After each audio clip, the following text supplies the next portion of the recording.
Very much. Let's turn to Syria right now. Disturbing, grainy video that surfaced online purportedly showing an American freelance journalist who's been missing for weeks.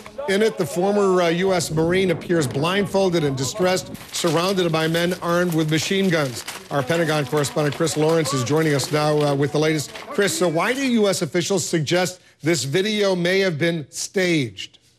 Well, first sources tell us there are several reasons, not the least of which is the fact that these so-called Syrian rebels appear to be wearing Afghan-style clothing, not the kind we normally see in Syria.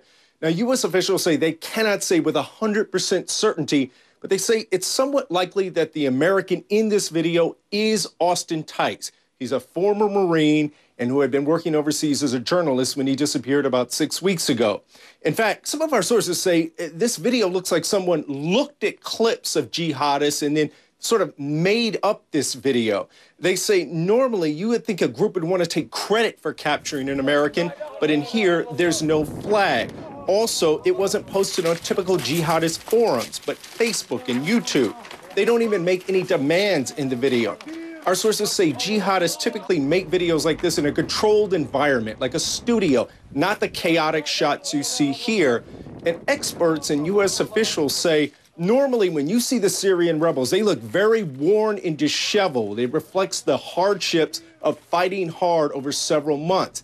The militants in this video look very clean, too clean, as some would say. The bottom line, U.S. officials still believe that Austin Tice is being held by the Syrian government. So that begs the obvious question of why. Why would Bashar al-Assad's regime, if it did, make this video like this?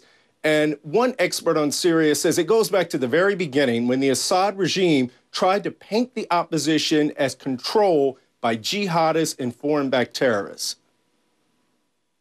The U.S. to date has been reluctant to buy into this narrative, and they have been very afraid of painting the entire opposition as an al-Qaeda-inspired revolt against the Assad regime.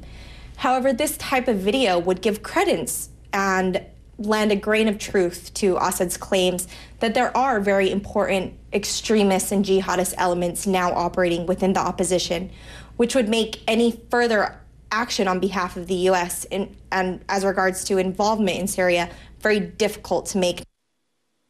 In other words, if the Syrian rebels are dominated by groups that would kidnap and target Americans, public opinion might sway against them and make it much harder for the Americans to intervene in Syria.